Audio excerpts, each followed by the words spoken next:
Liftoff will start in T-minus 10 seconds.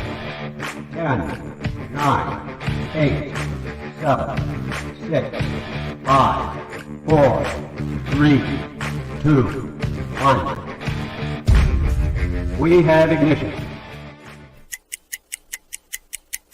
It's time! 17 seconds from Game 7 or from championship number 6.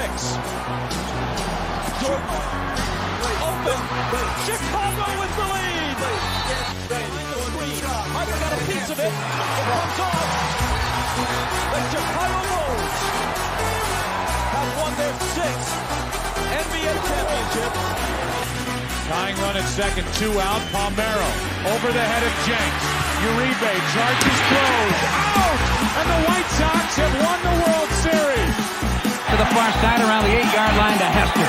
Under it and to the middle with the 15 to the 20, break 3 to the 25 to the 30 to the outside. 40, midfield, 40, 30 to the coast, 20, 15, Hester 5. Oh! Touchdown!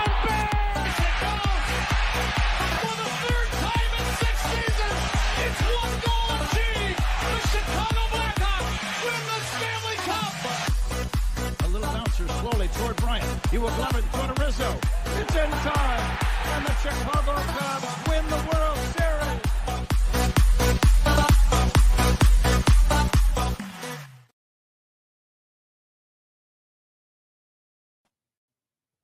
What up? What up? What up? Welcome to Shawn and Maya in the morning on this House Music Monday edition. Not Bears Victory Monday, but House Music Monday edition. Man, let me tell you, Charlie. Don't even get me started. Well, we're going to get started, that's for sure. Welcome to Shawn and Maya in the morning. Listen, if you're watching us on Facebook Live, well, then I guess you found us on Facebook. And if you're not following us on Facebook, what? Do me a favor. Go to Facebook, type in Sports Zone Chicago, click the like button, and now you're following Sports Zone Chicago. Simple. But wait, there's more. Go to the show's page. Go to Shawn and Maya in the morning. Go to that page as well. Like that page, and then not only are you following Shawn and Maya in the morning, but you'll be following Sports Zone Chicago as well. If you're watching us on our YouTube channel, excellent. And if you're not subscribed to our YouTube channel, for real. All right, go to YouTube, type in Sports Zone Chicago, click the subscribe button, and then click the notification button. That's the bell next to it, and that'll let you know anytime a show from Sports Zone Chicago is going live. Get it? Got it? Good. Now, if you're watching us on our mobile app, wait, please don't even tell me. If you don't know we had a mobile app, what?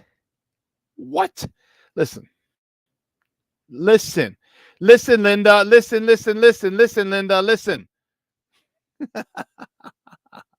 Listen, Linda.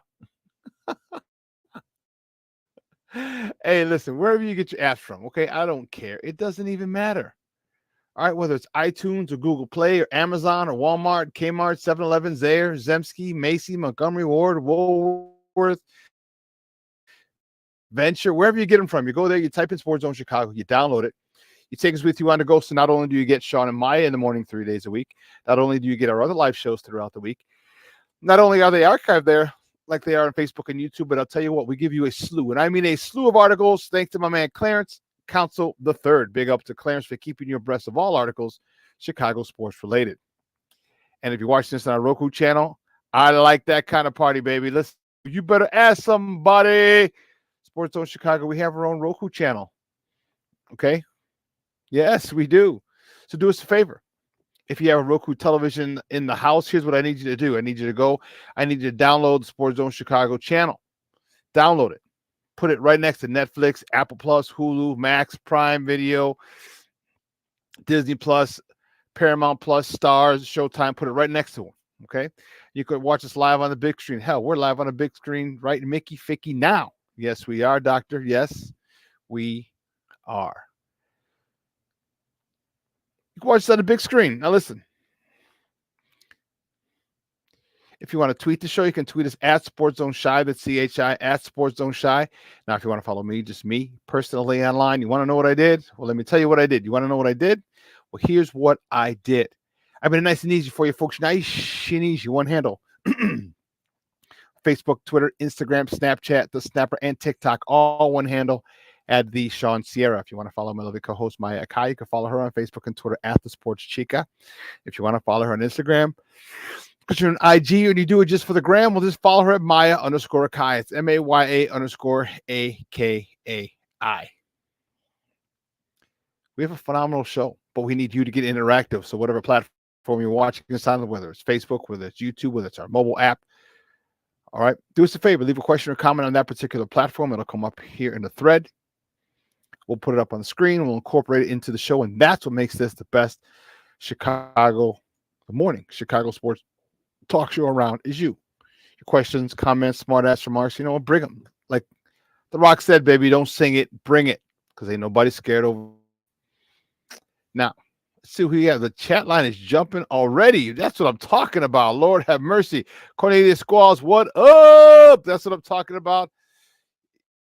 Oh, man. My girl Patty Lara in the Mickey Ficky house. That's what I'm talking about. Michonne Walls in the house. That's what I'm talking about. Lavette Lee, she's in the house. Thank you, Ma. I appreciate you for tuning in. My man Armando Emeterio Lada Jr. My man Junior's in the house. Good morning, Papa. Thanks for tuning in. I appreciate it. Yeah. Man, I'm telling you, this was my man Luis Mejia. Luis, good morning, Papa. Rise and Grind. Yes, Rise and Grind Monday. I was there, baby. I was at CrossFit this morning at 5 a.m. Got it in. Got it in. My man from across the pond, Berlissimo. What's up, Berlissimo? Thanks for tuning in, Papa. Now below the Red Stars. Yeah.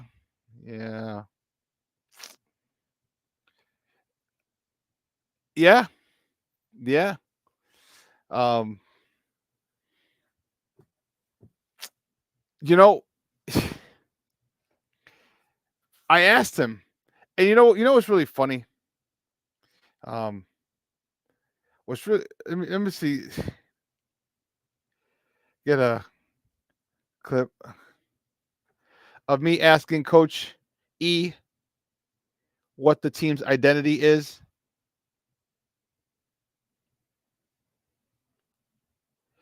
So, being in a press room,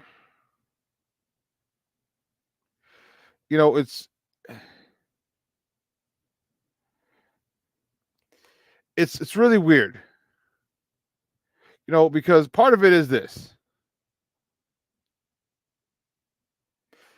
I was a former player. I was a former coach. Okay, I played and coached for a long time. So my questions are, I'm asking genuine questions. I'm not trying to be an asshole. And you get a lot of people in there who are just trying to be assholes. They've never played the sport, or they played it at the high school level, and they're just being jagbags. And I get it. But my questions are legitimate. And how can I put it? And I don't want to say legitimate. Because other questions are just antagonizing questions. Mine really aren't to be antagonizing or provoke anything or to be a jerk. All right, I'm not trying to be an asshole. All right, I'm not. My questions aren't posed for me to be an asshole. I want information. And believe me, I understand coach talk when I hear it. But I asked Coach, he was very evasive yesterday. I asked Coach Eberflus, I'm like, what's your identity? And what will it have to change now that Tyson is going to be quarterback one, most likely? Right? So if you didn't know, Justin Fields dislocated his thumb. All right. Said he put it back in, but on his thing, he just couldn't grip the ball. Well, it's kind of tough to throw the ball if you can't grip it. So we don't know how it's going to play out this week. We don't know. It's just very effusive, evasive. I said effusive, evasive. It just kind of, went around and He's saying our identity as a team wants to score a lot of points, and you didn't score a lot of points yesterday. You didn't. Well, let's get into it. Let's get into it. All right, let's not. We'll definitely get into it because that was a little frustrating. Yeah, little frustrating. But man, we got a great show at 10:00. You know, it's Monday, day after a Bears game, so you know what that means. That means Eric Kramer is going to join us, and we're going to ask him. We're going to talk to him about what he saw. You know, Justin Fields had,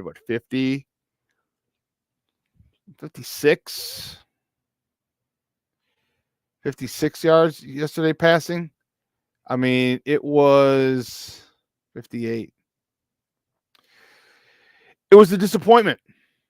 Okay, it was a disappointment. I felt they got out coached. We're going to talk to Eric and ask him if he felt the same way. All right, first play of the game. They went empty. Okay? So just so you know, empty means 5 wide receivers plus the quarterback. That's 6.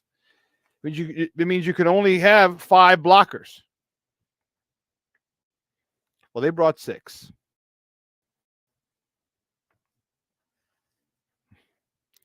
Minnesota brought 6. And needless to say, Justin Fields got sacked. Play 1. Why, oh, why would you not audible out? Would you not make sure there's a hot route? So it had to be man. Because if they brought 6, that means there's only 5 people left and there's 5 receivers. So it's man. So you're going to have to hit a hot route. Someone's going to have to win from the line.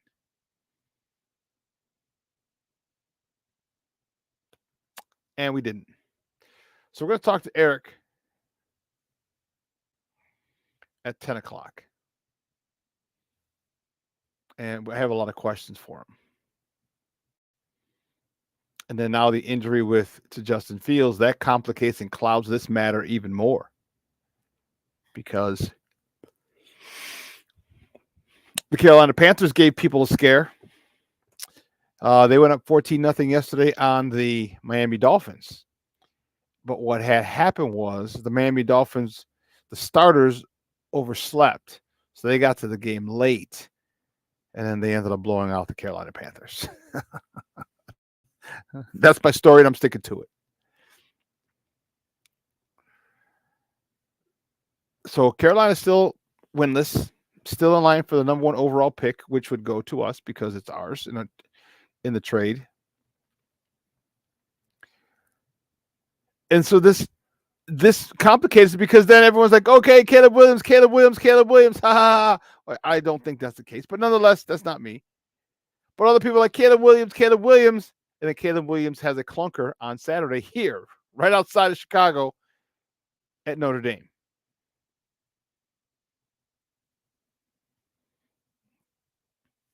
So he had a 3-interception game. It was almost a 4-interception game. Almost a 4-interception game on Saturday night. So all the Caleb Williams people, and you know what's funny is people love to spin shit to fits their narrative. So people talk about, well, Caleb Williams, he had a bad game. Guess what? Everyone has a bad game. Okay? Justin Fields has a bad game. Peyton Manning had bad games. Tom Brady had bad games. Patrick Mahomes has bad games. All right?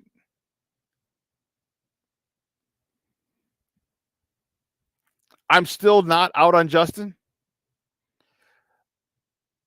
Let me tell you something that I am in on, which hurts my soul.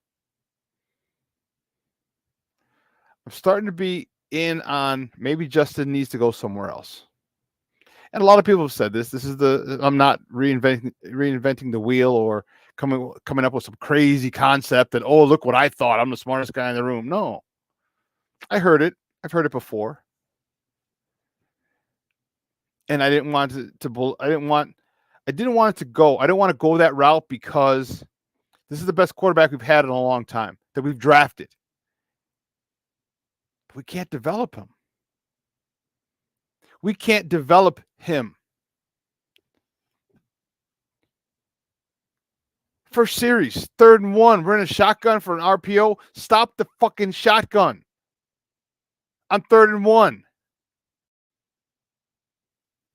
Stop it. When the hell are you going to use Kari Blasingame for the reason you signed him, to be a fullback, to lead the way? When are you going to get an offensive lineman in the field to lead the way? It's 3rd and 1. Other teams use it successfully. We can't get out of our own way.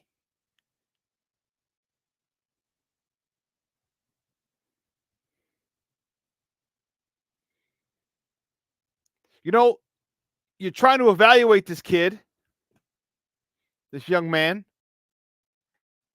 and then you go, first he didn't have talent. So he didn't have a lot of talent around him last year. Understandable. Darnell Mooney was his number 1. Darnell Mooney, as much as I like the guy, is not a true number 1 receiver. Sorry. He's not. So you go get him help.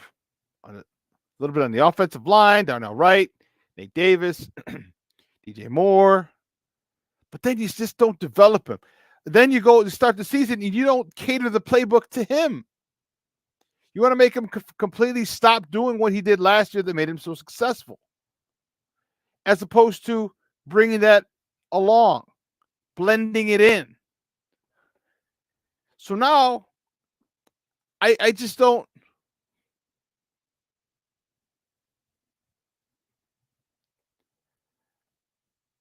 I guess I do know. Like, the staff has got to go. But if this staff's got to go, if they go this year, do you keep Justin and have him have his 4th head coach and offensive and play caller in 5 years? Ohio State, Matt Nagy, Luke Getsy, whoever the new offensive coordinator is going to be. The 4th.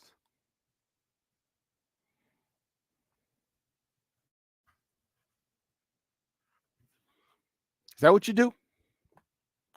And you expect this guy now, where you can send him to a place that has an offensive coordinator, has a system that's been in place for a while, like Atlanta, and just drop him in there and say, here, kid, get settled, get comfy. You're going to be here for a minute.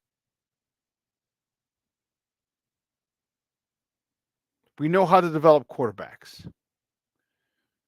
We know. You know, do you realize how many people would love to have Justin Fields as their quarterback? I mean, Atlanta just alone. Kids from Georgia, from Kennesaw, Georgia. Atlanta would be amazing. Miami, I know they still have Tua, but trust me, you'd rather have Justin Fields with that running ability that he has. The Cowboys, the Giants, the Saints. Hell, you're right, Lewis. Even Vegas. I could see him wearing the Raiders black. Come on, man. I could see him wearing that. But now you're gonna screw this kid up.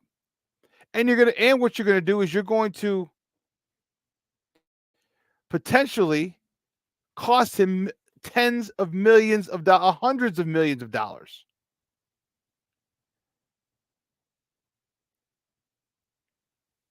Because here's his thing. He's got to get to a second contract where he's going to get the 250 to 300 or whatever. But you keep playing him in this type of system. You keep trying to outsmart yourself, trying to be the smartest guy in the room, Getsy. Guess what? It's not going to afford him the ability to earn that type of money, whether here or anywhere else. And that's the thing that sucks. Because it's not like this kid's a bum. This kid is better than Dak Prescott. But Dak got his money. Why? They had a system. They put people around him. They had built up a good offensive line, good weapons, good running back, Ezekiel Elliott. Now he's got paid. Now Zeke's gone. Didn't matter, but he got paid.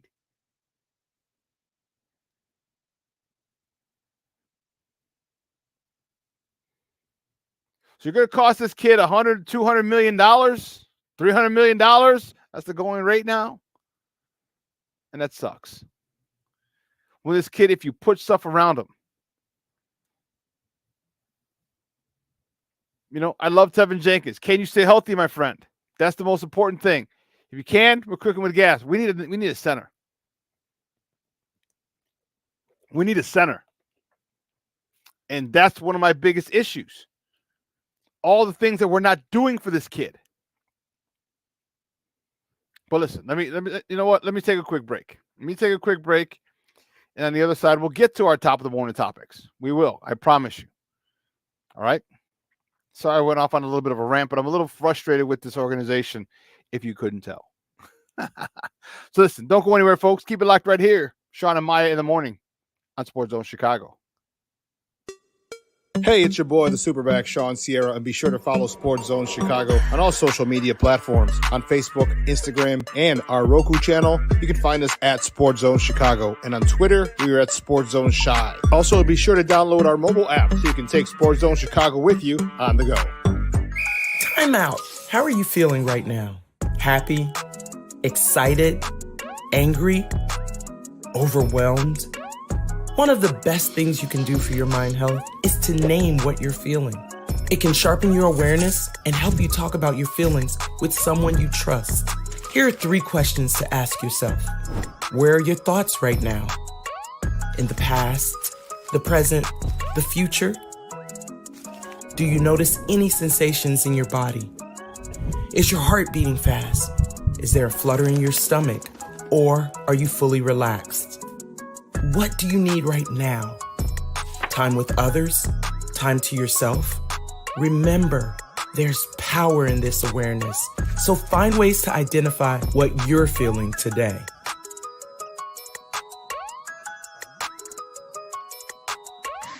Hi, guys. Hey. Hi, Megan. Hey, Jessica. Megan, you're a tramp. Ryan Fitch told me you guys made out. Everybody knows. He said your breath smells like garbage. And he almost puked. He says you're the most desperate girl he knows, besides your mom. How many boyfriends does she have anyway? Lots? Your makeup makes you look like a clown. That zit is huge, zit face. Ugly.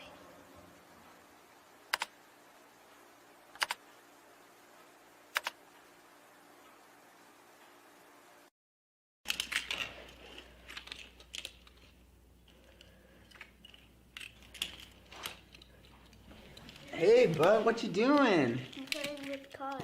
Cars? Can you show me what a car does?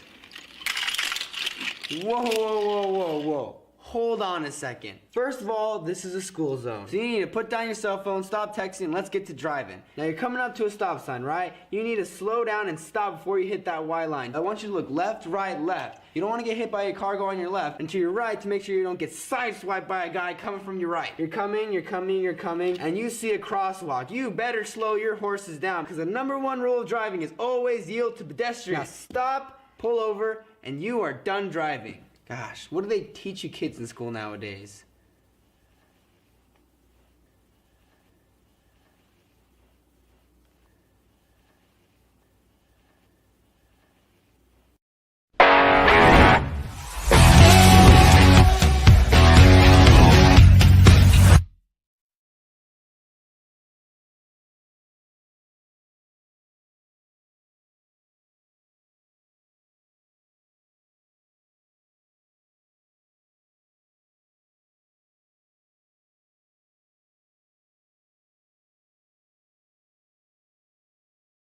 21 sacks, third most in the National Football League. This time Fields will keep it. And he's going to get that yardage back and then some. Just getting the snap off a design run.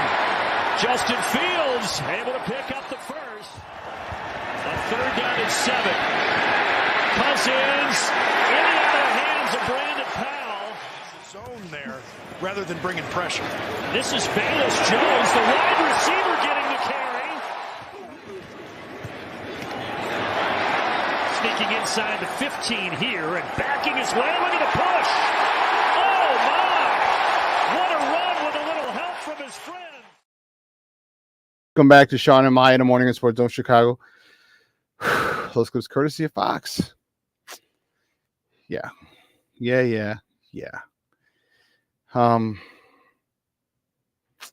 Frustrating, but let's get right to it. You know how we do. First segment of every show. It's called Top of the Morning. It won't come just when you want it.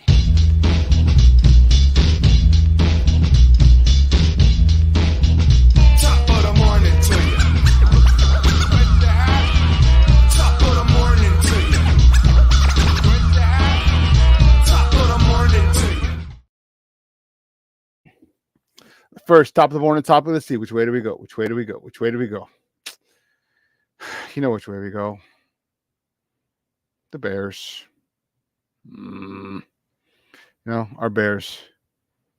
Bears are big. Our Bears lose to the Minnesota Vikings. 19-13. Oh, boy.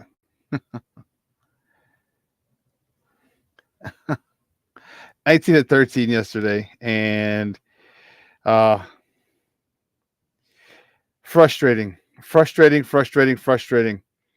You know, I don't know what to tell you. All right. It was horrible. Horrible. Justin Fields, 6 for 10 for 58 yards, interception, a 36.7 ranking. All right. 8 carries, 46 yards. All right. Tyson Bagent came in because Justin Fields got hurt.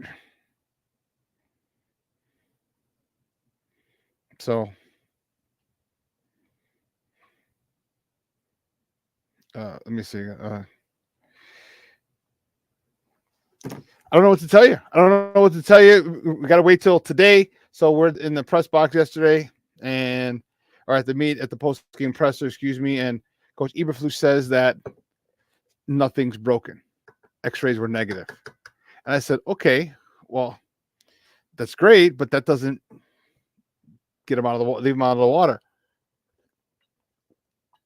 Oh, God, that tea is awesome. He's not out of the woods yet. That just says that he didn't break a bone. Well, we found out later. I had a little birdie tell me, and before it was official, I had a little birdie tell me that his thumb was dislocated. And yeah, so Tyson Bagent comes in. He doesn't have a good game either, or he has an okay game. 10 for 14, 83 yards, a pick.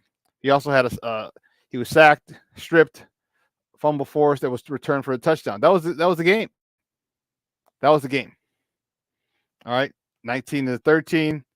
We don't do that. It's easy to say we went 13-12, but nonetheless, that was the difference in the game. You know, that was the difference in the game.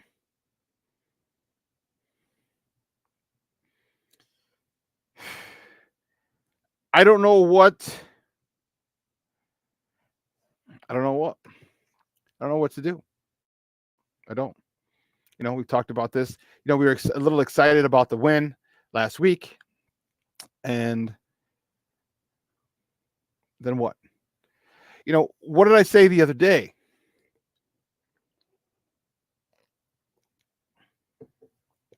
I didn't want this team to get too confident. Now, mind you have no reason to get confident because you just lost 14 games in a row. You won 1. But I did not feel that this team came out focused. I didn't feel that they came out energized. I didn't feel that they came out ready to roll. I didn't feel they were ready to ball. You had 10 days to prepare for this blitz-happy Minnesota Vikings defense, and you didn't do it. That falls on the coaching staff. The energy level. These guys were not prepared, period. That's the coaching staff. The energy level. That's the players. You got to get fired up, but that's also on the coaching staff. Get them fired up. If you're prepared, it's easier to get fired up because you understand and you know you're prepared for this game. Play one, case in point. You go empty, they bring 6, you only have 5 blockers. Ball's got to come out now.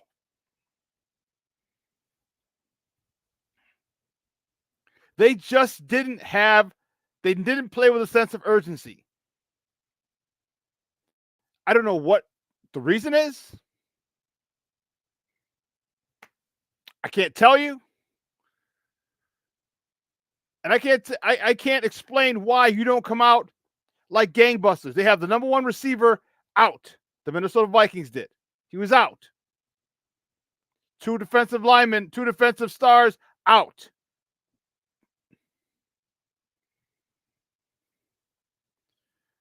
Why are we not attacking? Why?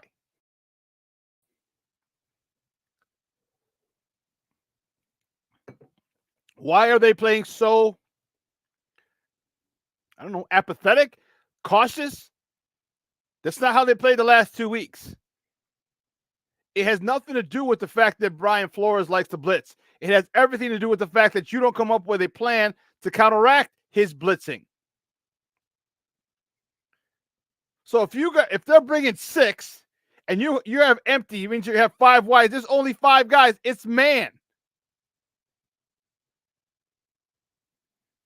Because if it's zone, someone's open immediately.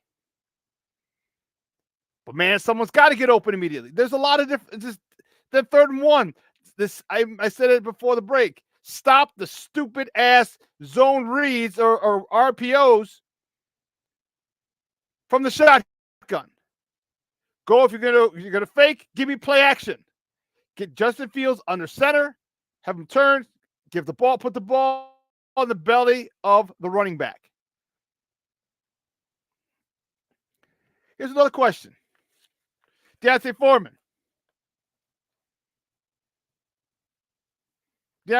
15 carries, 65 yards. Yeah, let's stop giving him the ball. Yeah, that sounds about right. Let's stop giving him the ball. What?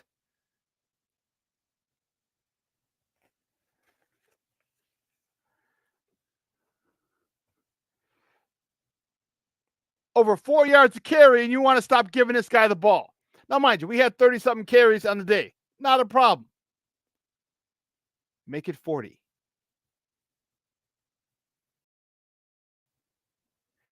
This is what I don't understand. You do what you have to do to win that day.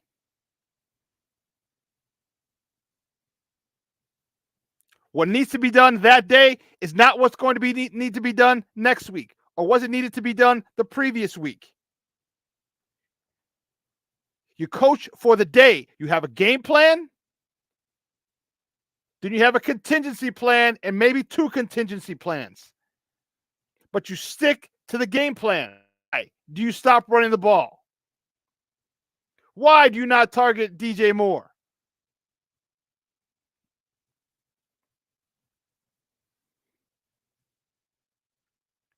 Because, again, now we got another offensive coordinator who wants to be the smartest guy in the motherfucking room.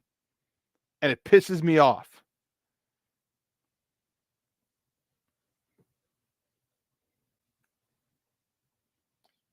I got a little fired up. It pisses me off because you have the talent. It pisses you off. I'm sitting there with some of the reporters yesterday, and my guy Herb, and he's like, and some other people are like, well, the Bears just aren't that good. Like, no, they have the talent. They're just not coached well.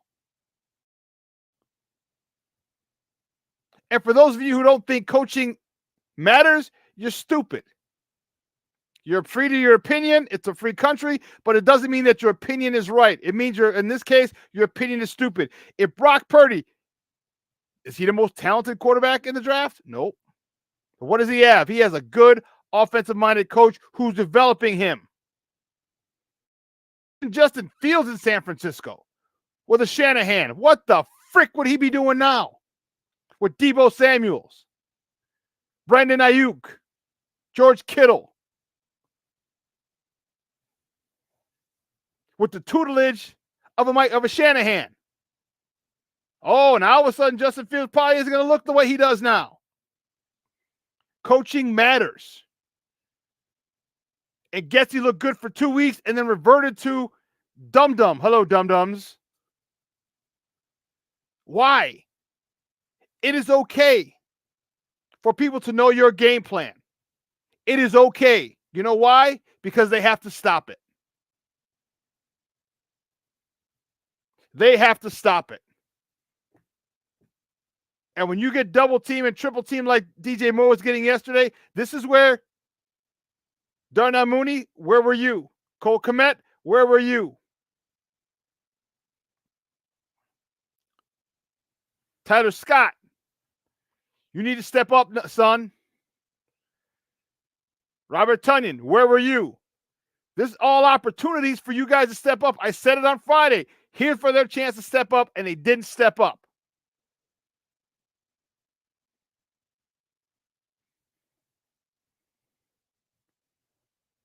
I can't stand it, but I'm telling you, it irks me. The tight end from Green Bay that we just got, the blocking one, I just lost his name. Not Tonyan. Why couldn't we go 22 personnel? Why not? Why couldn't we go 22 personnel? 2 running backs, 2 tight ends. DJ Moore split out. Cole Kmet split out or on the wing.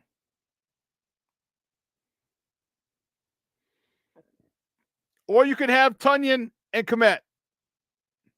They both go out from the tight end spots. DJ Moore goes out. Kari Blasingame stays in blocks, or he leaks out to the flat. Deontay Foreman leaks out to the route, or he stays home to block. Keep both of those guys. Have a 3-man route. It is not rocket science. It is not. But they keep insisting and making it rocket science.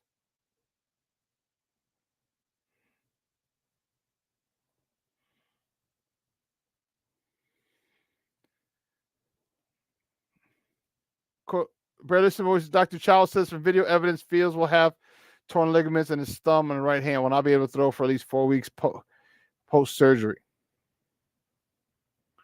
Likely. Well, that was the thing. We'll find out for sure. We'll find out for sure from once we get word from Hallis Hall.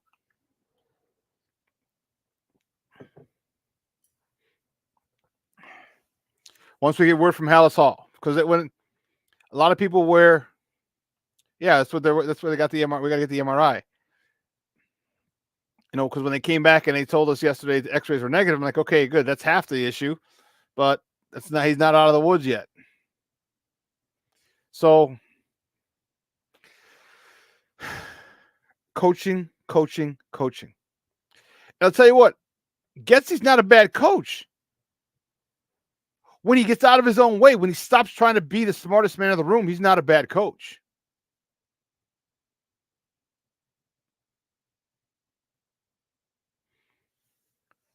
I don't know what to say. I don't know. But we'll move on. Next topic, the Bulls. Bulls lose to the Denver Nuggets in Denver yesterday, 116-102. Bad day for Chicago sports teams, huh? Patrick Williams contributed 20. Him and Kobe White led the Bulls with 20. Adosumu, 12.7 assists. Andre Drummond, the walking double-double, missed it by 1 point, but he had 9 points and 10 rebounds. Most of the starters did not play. It is preseason. Most of the starters didn't play. So you're just getting younger guys used to it. But see, look what happens with Patrick Williams when he's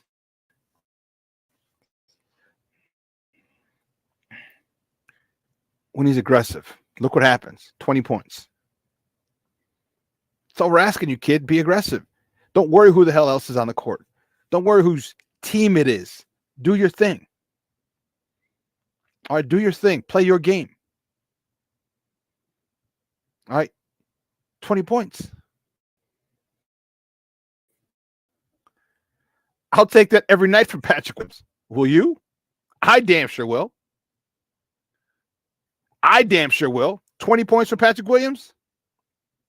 Oh, yeah. I'll take 12 to 16 from him every night.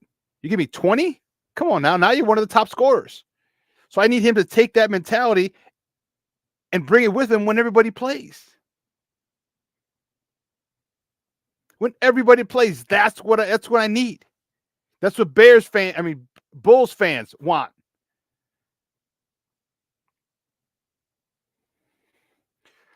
You know what's really weird? I haven't.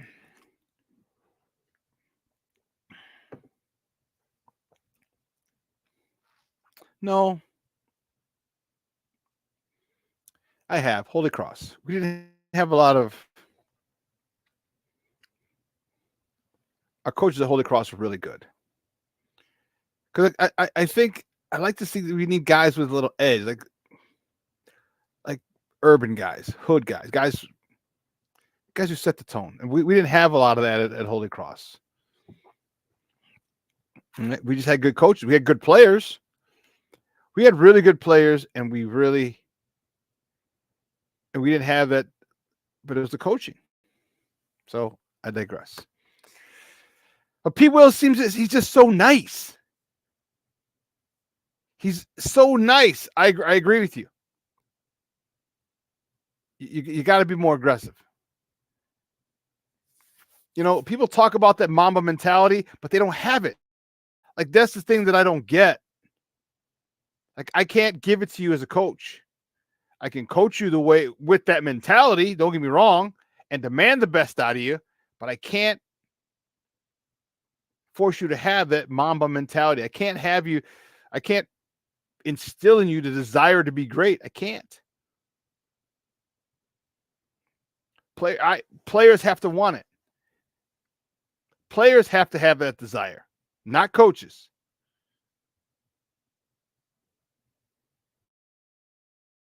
Kobe White's looking good. I'm liking Kobe White a lot. He's starting to get you know what he's looking like? He's looking like he's finally settling in. He's looking like he's understanding that he belongs in this league. He feels that he belongs in this league, and he wants to show people. I think last year's kind of a tweener year. Like, I think it kind of belonged most of the time. And this year he's like, nah, bump that. I belong in this God-blessed league. Cornelius. There you go.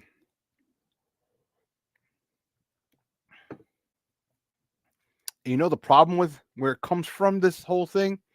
This whole everyone gets a trophy bullshit.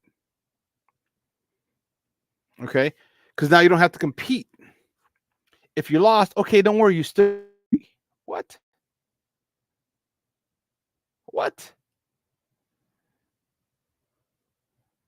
When you played before, you lost, and people talk shit to you, and you didn't like it. So what did you do? You either fought right then and there because you lost, or you practiced and got better. That was the motivating factor. I don't want to lose again and have this guy talk shit. I don't want to lose bragging rights in my neighborhood. I don't want to lose bragging rights for my park. I don't want to lose bragging rights for my grammar school. I don't want to lose bragging rights for my high school. I don't want to do that. But this pussification of America, everybody gets a trophy. Let's not keep score.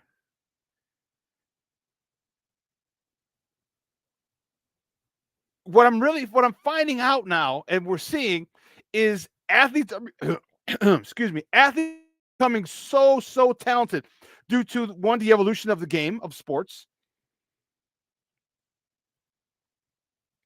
Two, because think about it, they have great players to model themselves after. And coaching. All right, a lot more players are getting personalized coaching.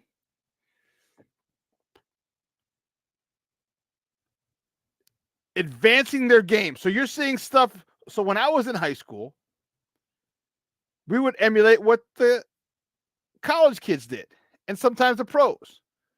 We didn't have guys to teach us that, though. I had to watch football.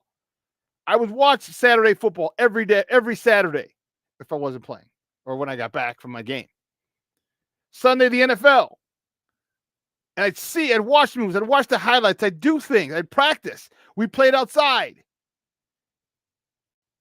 Now you got coaches. Now they coaches. All right, put you through these things, but you don't compete. I don't see enough people with the desire. They talk a lot, they scream a lot, they dance. We didn't dance before games. We got fired up. Now you got guys dancing before the game. This is how you get fired up for a football game. You dance. For a basketball game, you dance before a game. You talk about frustrating. It's like, come on, man. It's not how you get ready for a game. It's just a different time, different world. And this is what we've created as parents, as helicopter parents, as parents who've done better for their kids than our parents did for us, which is what you want. But you've taken the dog out of kids. You've taken the desire to compete out of kids. You've added talent, but you've taken that desire. And you know what? You see it all at every level: high school, college, pros. High school, college, and pro. So many people who are so talented, but just don't have that desire, that dog, that assassin mentality. And none of these bulls have it.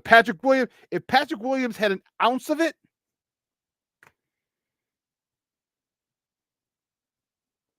just give me an ounce consistently, not just when Zach and DeMar don't play. Not just when they don't play. No. Every single day. It don't matter who's on his court. I'm the baddest dude on his court. That's the mentality you have to have. That's the mentality I had when I played. That's the mentality the stars have, that your heroes, your idols, that's the mentality they had when they played. But these guys, I just want to make money.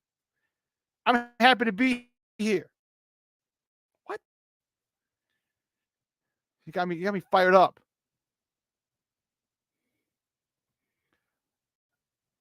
The next topic, peep this. Iowa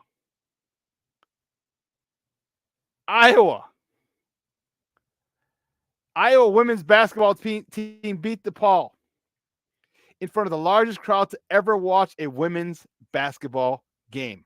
Attendance for that game, which was inside of Kinnick Stadium, 55,646 watched that game. I love it.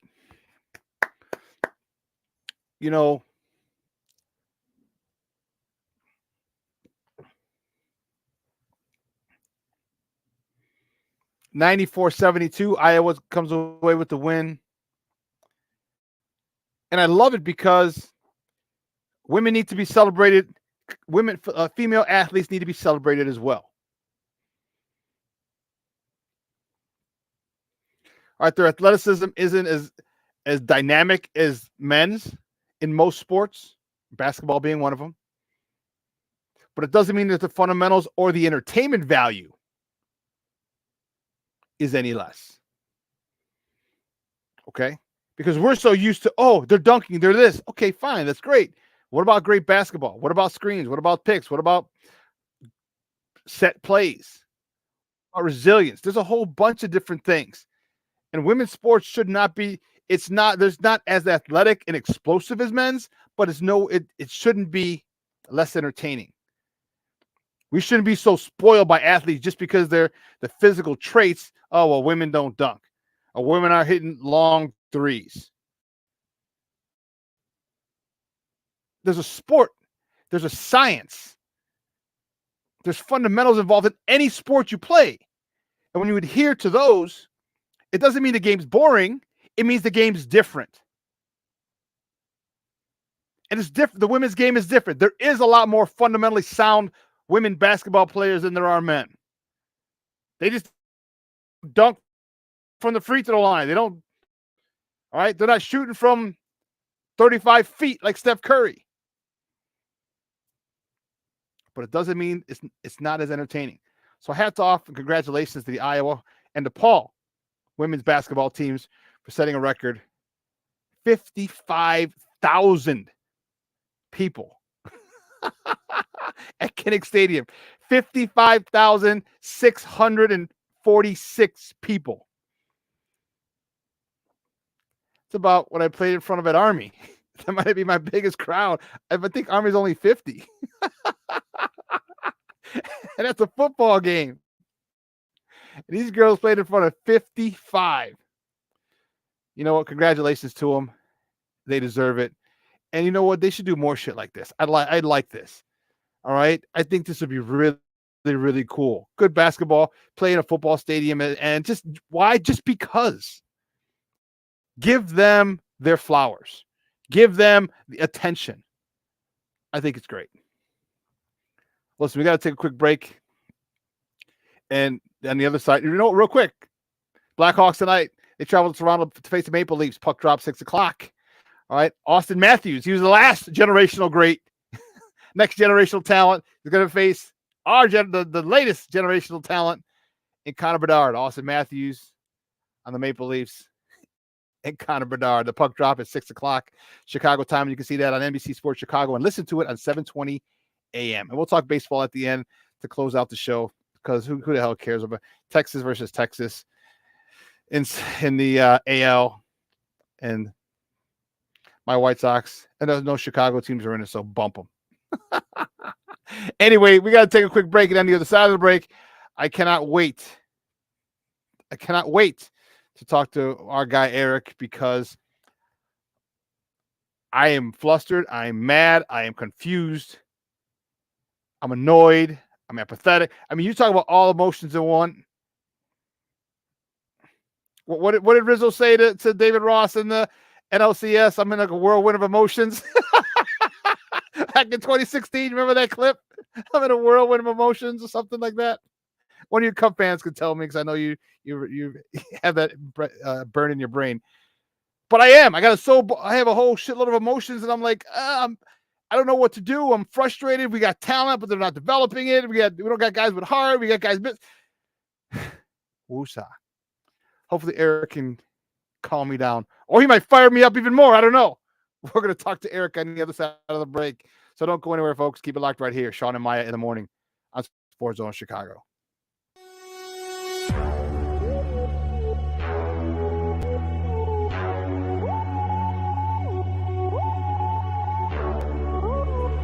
Fields a run for 17. Back he goes. Here comes Chubb. There goes the ball. Touchdown!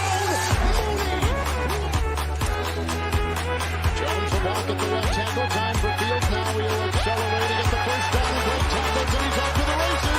Oh, we got a terrific block. For every generation, it has started with the call to serve. Discovering the purpose and the belonging earned with the title. Learning to dig deep and push through adversity together. Defending our nation and its people. It is a life of great worth and reward. But Marines are never really finished serving. Their commitment comes full circle, visible in communities across our country.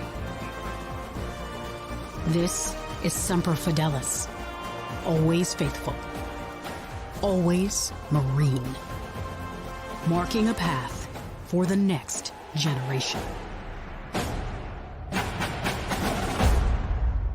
So I've come up with a family emergency plan. Great. What is it? It's difficult to talk about, so I'm not telling you. How will we know what to do? You won't. I'm so glad I won't have to remember anything. And me too. Thanks for this, sweetie. Talk to your kids about who to call, where to meet, what to pack. Search Ready Kids at nyc.gov or call 311. This year, my mom got me the perfect bag for back to school. These colorful binders help me stay organized. These headphones are just what I need for studying. These new sneakers are just what I need for the new year. This jacket is a real must-have. My parents got me the skateboard I wanted. It's pretty cool. These scissors really come in handy in art class. These colored pencils, too. These new socks? They can be a real lifesaver.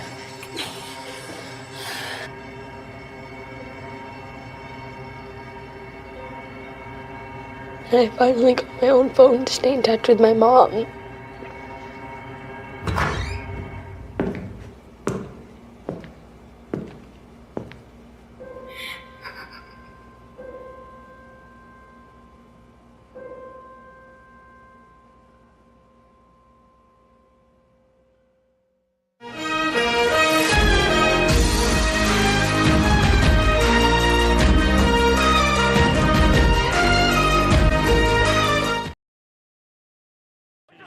Goes back to work with a 1st and 10.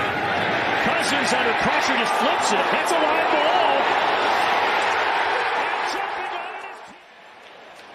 ball. You saw T.J. Hawkinson come in motion. You would think that one of those guys, and this happened a week ago as well on a similar time. Fields sets up shot to throw it. Over the middle, nice catch. Perfectly placed ball. Let me see every pass that the guy's caught. PAT blocked. And Tyreek Stevenson got his hand on that. You need to take advantage of that. Not sure if that went the wrong way on that, but look at the way he can escape. Well, here's the athleticism, the escapability.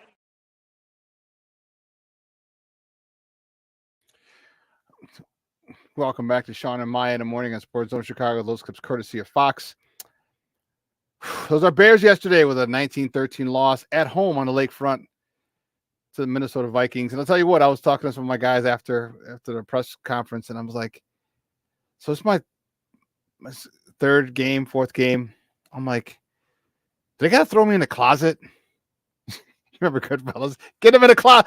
Get him in a closet. No, it wasn't Goodfellas. It was Bronx Tale. Get him in a closet. He's a mush. I'm like, I'll stay in the closet if it helps win. But anyway, you know what time it is. 10 a.m. on Monday. It's time for our man, Eric Kramer.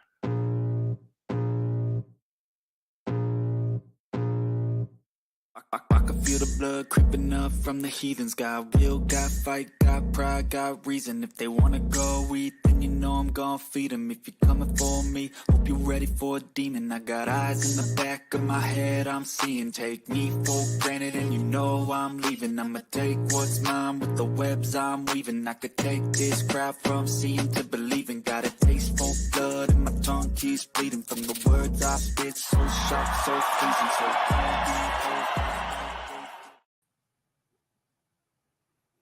What's up, buddy? How are you? Fantastic. When you brought up the Bronx Tale just now, the best scene in that movie to me was when the mob guy, I can't remember his first name, but the bikers are in the bar and they're being disrespectful to the bartender, and he says, locks the door, says, "Okay, now you just can't leave." Can't leave. I knew exactly where you're going with it. Like, as soon as you heard the click, the look on their faces was like, oh shit. Oh. What's definitely the best scene in the movie.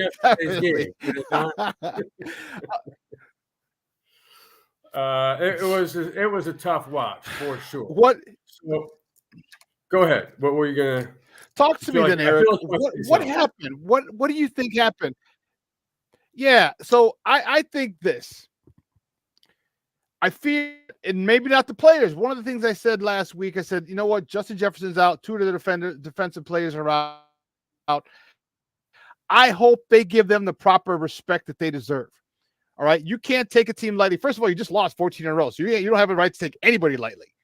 Nope. But don't take this team lightly because they lost the star receiver and some defensive players are out. And I didn't see the energy. I didn't see the sense of urgency that I needed to see from this team. I didn't see that there was nothing there. Was it just me, or did you feel the same way? And then I also felt that Luke Getsy was trying to be the smartest guy in the room. And to me, that bugs me more than anything when you have coaches, I love the last regime, who want to be the smartest guy in the room. Sometimes it's okay if they know what you're going to do. They still have to stop it. So here's my take on, first of all, when you go back to the 14 previous games, you at this point after one win, you can't, after looking like the high school JV team for a year, you can't take anybody lightly. That's just not how it works. Second of all, what? To me, if you look at the two quarterbacks, the two starting quarterbacks who played yesterday, you got one boring, efficient guy in Kirk Cousins. You got one athletically gifted yet completely inconsistent Justin Fields. Give me Kirk Cousins every flipping day. It's boring. It's efficient. It's first downs. It's looking defenders off. It's all the things you want to do. Not great stats. Got it.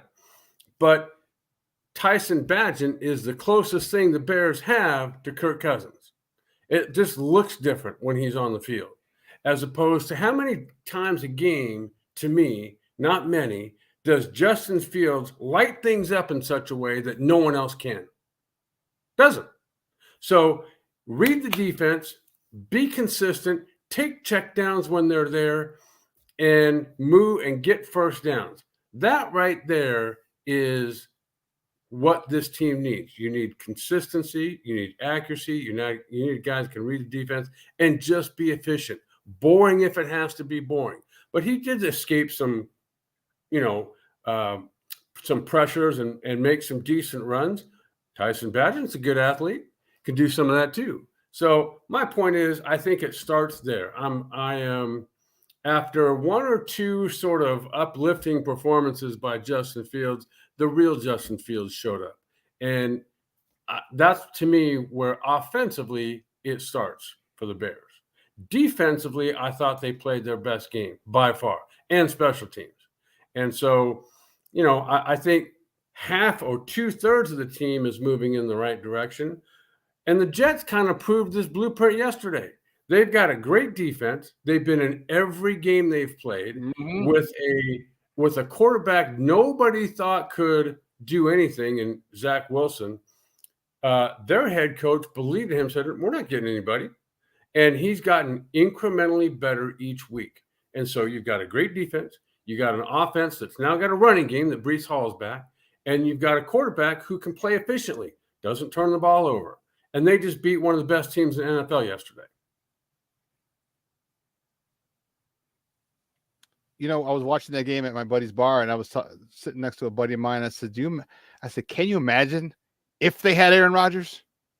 I mean, like they had planned to be at the beginning of the season. That defense was amazing. The linebacker Williams, I said, that is a Super Bowl caliber defense. One of the things that I saw yesterday, they did not miss tackles, and when they hit you, you fell backwards. You didn't wriggle around and fall forward for an extra yard. They hit you, you went back. And to me, as a former defensive coordinator, that got me excited. I was like, oh, this is, it's a bar, so we're able to be loud, not like the press box. We're able to be loud. We were just fired up at the intensity that they were playing. And especially in Chicago, that's the way defense should look, right? Go ahead. And I think the Bears have the makings of that defense. Exactly. Maybe not just yet, but they're moving in that direction. And so I think if you just don't hurt yourself offensively, you're going to be all right. Speaking of defense, and guys, we're joined by Eric Kramer, former Chicago Bears quarterback. here every Monday on Shawn and Maya in the morning on Sports Zone Chicago. So I'm going down to the locker room yesterday after the game, and this is down in the bowels. Be nice to have him back, wouldn't it? I was like, we needed you today. We need you today. Oh man. Oh, you know what? You know what I was saying? I was talking about earlier. I'm getting off topic here, but I was saying we have athletes now. I was actually talking about the Bulls. As we have athletes now that are more talented, physically gifted than ever before in history. But we don't have guys with heart, guys with desire. We don't have guys with the Mamba mentality, the assassin mentality. We don't have those guys. And I was thinking that, can you imagine Dick Butkus with his mentality with today's training technology? First of all, he'd be back in a year after he tore his ACL. He'd be back 100%. Imagine what he would do to people now and putting him with today's medical technology. Lord have mercy. It wouldn't be fair. Well, that's what I'm, that's where everything starts with. It doesn't start with athleticism. It starts with what's inside of you. And if you have your core makeup of players like David Montgomery last year and the years he was with the Bears, those are the type of guys you need. And once you get them, don't let them go. And that's the kind of character you want, and it builds from the inside outward. Then you get guys being able to use their athleticism. Super. But it starts inside. I agree with you. Yeah. So I asked, there were quite a few plays that really bugged me yesterday. One of them was for opening drive, third down. They run that goddamn RPO again in the shotgun. Eric, I swear, if I wasn't in the press box, I would scream my freaking head off. Stop running a freaking RPO from the shotgun. Get your ass under center. Bring a fullback in. Now you got a straight, a lead, a dive, a power. You got play action. You have a lot, and you're all coming downhill. You're not reading. It's downhill. And don't forget the Bears got one of the best fullbacks in the NFL in Blasingame. Oh, the one that they don't use? Oh, yeah, that one. That's right. And you know what? And it bothered me. So I actually asked Coach Eberflus this. I asked him, what is your identity? Especially now that Justin Fields is out, what's your identity, and is it going to have to change now that that Bajan is going to be number one? Yeah, again, we'll see where Justin is. We'll see where it is. Like I said, the X-ray was negative. We'll see where he is going forward. But again, we're going to have to really do a great job of evaluating that, where it is, and putting our guys in position to make plays. And that's what our job is as coaches. So in terms of the identity of it, we're going to have to look hard and see how we can get the ball down the field, score points. And that's the number one thing that we got to do. What would you say to him? And he said that, I was like, you're kidding me. Why can't Eric, why would they stop? Why would they not lean on the run game again? You got 3 running backs. Okay, yesterday most of them were down, but you still had Deontay Foreman. All right, the guy only had average 4 yards a carry, so let's stop giving the ball at 15 carries instead of 20. I was saying, I said, I did a couple pregame shows yesterday. I'm like, I want 20 to 25 carries for this joker. I said, he's fresh. He's been inactive for the last 4 weeks. He's fresh. He's trying to get film for next year's team, whoever signs him. Give him the ball 25 times. Didn't do it. And for me, it's like, why wouldn't you keep your identity as a running team with a quarterback who can throw? Because if your quarterback goes out, which Justin Fields just did yesterday, you can still rely on the running game. This boggles my mind, Eric. This is, again, trying to be the smartest guy in the room. Well, Justin Fields had 2 games. Now we're a passing team. Oh, well, no, now I don't know what to do because we have a Division II guy as a starter. Well, this kind of goes back to what we've been talking about all season. Like, you go from the number 1 rushing offense in the NFL last season to this year, it looks like you don't even care about that anymore. And to your point back a minute ago about shotgun and RPO, why in the hell are we in shotgun? The hardest guy, the guy that's the toughest, the receiver that has the most work to do every Sunday is the freaking quarterback. receiving the shotgun snap here, there, down here. I mean, that makes no sense to me. And like you said, get under center, get a fullback in the backfield, run behind Tevin Jenkins. If you're curious on what to do, find where he is. Crazy idea. Run behind him. Crazy. He only likes to put people in the second row. You're right. He's fresh, and not only that, but he's got something to prove. This is the perfect opportunity to, over a 4-quarter game, you're not going to bust every play for a 15-yard run. That's just not going to happen. But over time, if you stick with it, those 3rd and 4th quarter runs are going to be what was 3 and 4 yard runs are going to become 10 and 15 yard runs. And Foreman's got the talent to do that. Eric, sure. You're speaking.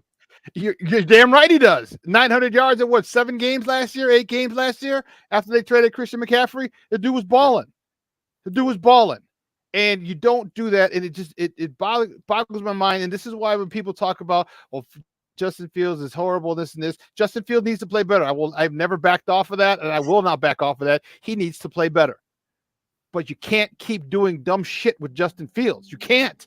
If Brock Purdy can be as productive and successful and undefeated in regular season games, okay, and he's the last Mr. Irrelevant, you mean to tell me that Justin Fields can't be consistent? It has to be. You have to cater your offense to this guy, his skill set. They're doing the same thing with Brock Purdy, but unfortunately, he's got a guy named Shanahan who knows a thing or two about developing quarterbacks, and we got a guy who just coached Aaron Rodgers, who just basically listened to whatever Aaron Rodgers wanted to say and said, "Okay, Aaron, go do your thing." And you're right. I mean, when I watch Justin, as we've talked about, for a while now, you just don't see the footwork and working with his feet and eyes together. You just don't see that. It just doesn't happen. And until somebody comes in and works with him, that's not going to happen. And it's to me, it's not so much catering to his skill set. You don't cater anything to him. You make him get better. You teach him how to get better, and he's either in or he's out. And to me, there's a guy right behind him, and now he's going to be playing, that runs an offense the way it looks like it should be run. Makes quick decisions, is accurate with the ball, athletic at the same time, young, and I love the fact that he's an undrafted free agent. So I asked him yesterday, I said, if you're moving forward, because he was an oppressor, and I said, moving forward, if you're QB1, how confident are you that you can lead this team to victory over the Raiders? Eric, he looked me dead in the eye. I was like, oh, I'm real confident. I was like, okay. I like the answer. I like the moxie. I like the hesitation. I like he plays like that. It's not like he's making it up. Like that's what you saw on the field. That's what I see on the field every time he's out there. And I love it. And he's not making it up. I mean, he plays the game that way. He looks efficient. He looks like he knows what he's doing because he does. And so he should be confident. Talk to me about him specifically then. We'll go off topic and stay with him, because this guy's thrown the most passes in the history of college football. He's thrown over 2,000 passes. 2,000. 500 passes a year, Eric, in college. 500 he averaged. Okay. And I was telling this to somebody this morning at CrossFit. I'm like, I'm okay with him because there isn't a scenario you haven't seen. When you throw over 2,000 passes in college, now it might not be on the same level, but it's still the same scenario that he's seen. He's seen everything. So he's got the confidence. He's got the bravado, and it's not arrogance. And it might be a little bit of arrogance because, he's probably saying, hey, I can play just because I went to the school. I had offers from other schools, bigger schools. I just went here for whatever reason. He's got a little defiance in him, Eric. And I'm kind of anxious to see what he does against the Raiders, because Justin Fields is going to be out. He dislocated his thumb. Ligament, when we get the MRI, we'll find out what ligament and tendon damage there is, how many games are going to be out. And this guy is going to have to sling the rock around for 4 weeks, maybe 6 weeks, if Justin's out that long. Give me your thoughts on this kid, Tyson Bagent, secret Bagent man. Okay, here's my thoughts on Secret Agent Man. This is Brock Purdy too, because Brock Purdy played a lot of football in college as well.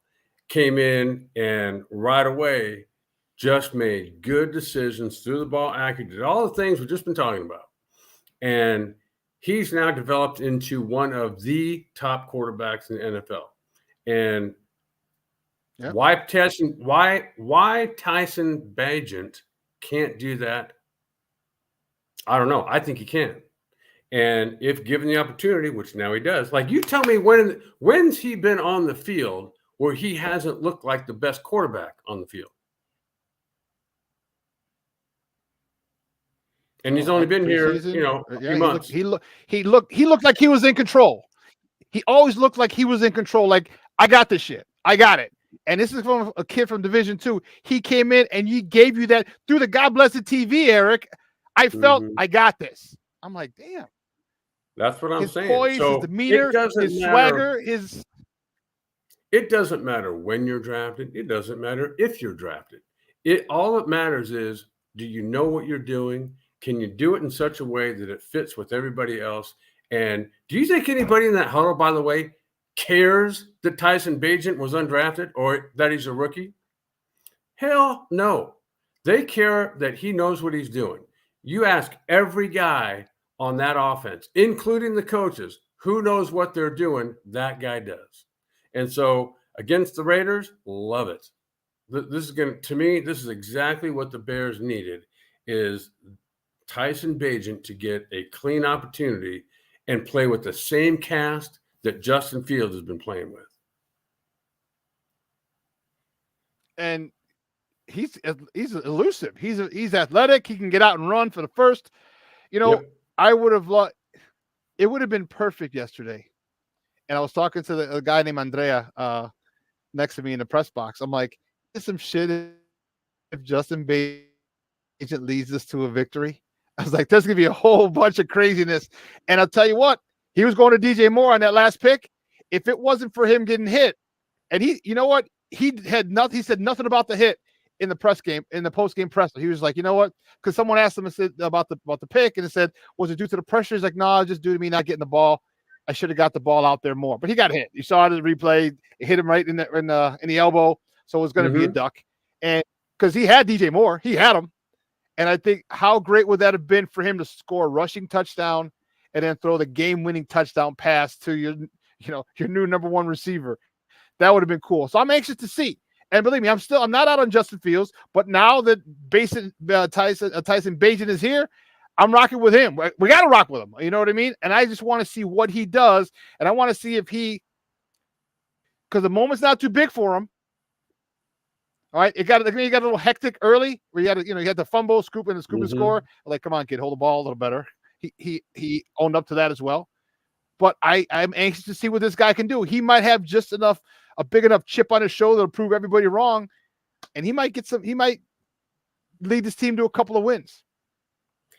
I agree with it. All he's got to do, whatever mindset he's got, and my guess is it's not to prove everybody wrong. My guess is his mindset is just stay calm and do exactly what he's done since he was a kid, which is what we're all seeing.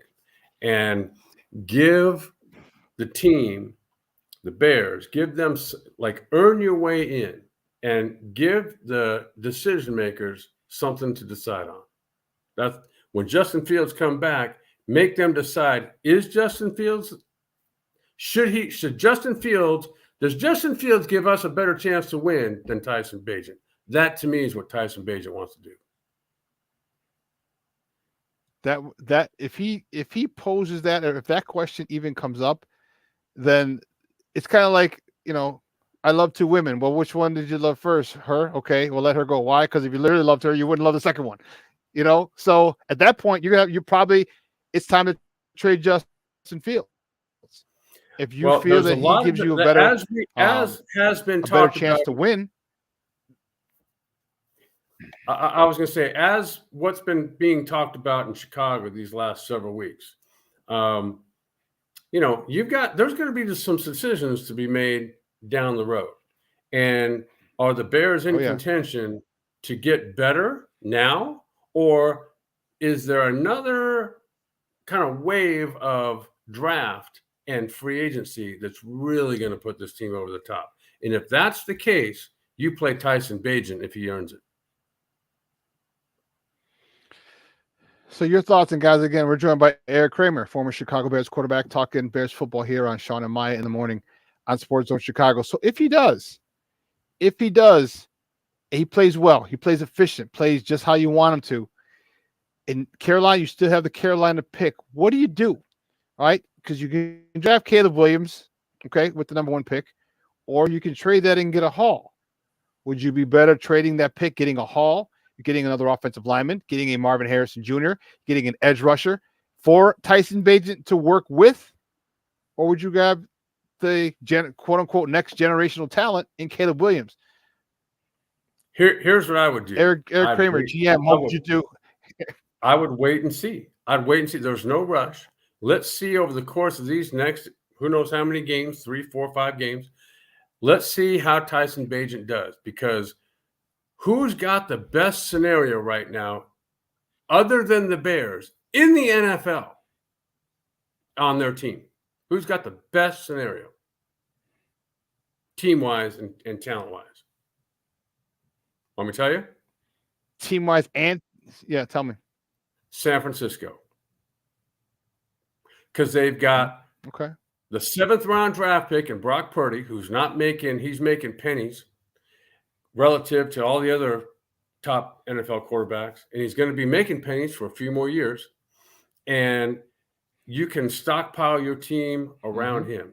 So if that's Tyson Bagent, who you didn't even waste a draft pick on, and you can build around him, then you trade Justin Fields.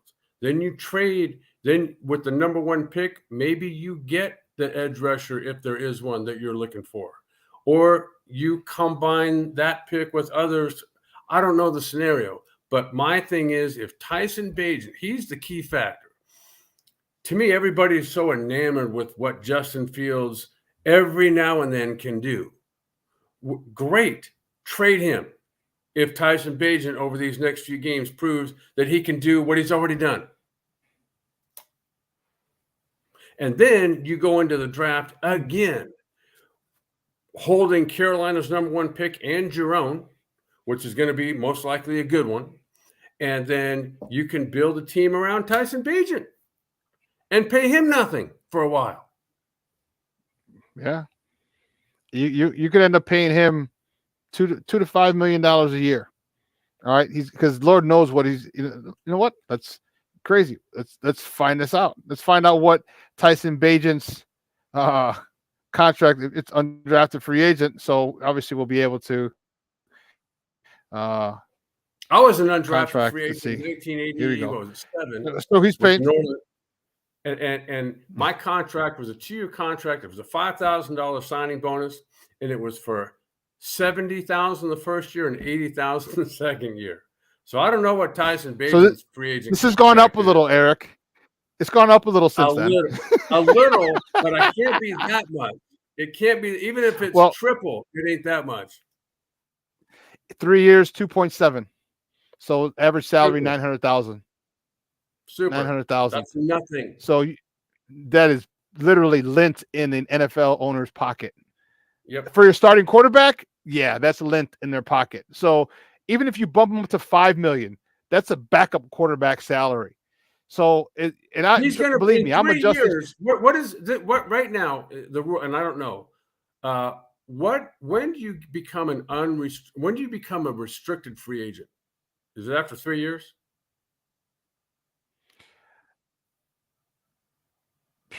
Good question. I think it also depends on your draft status. Your draft status. Okay. Well, whatever. But my point is, they're going to get, even after this first 3-year contract, they're going to get another year to match whatever someone else offers.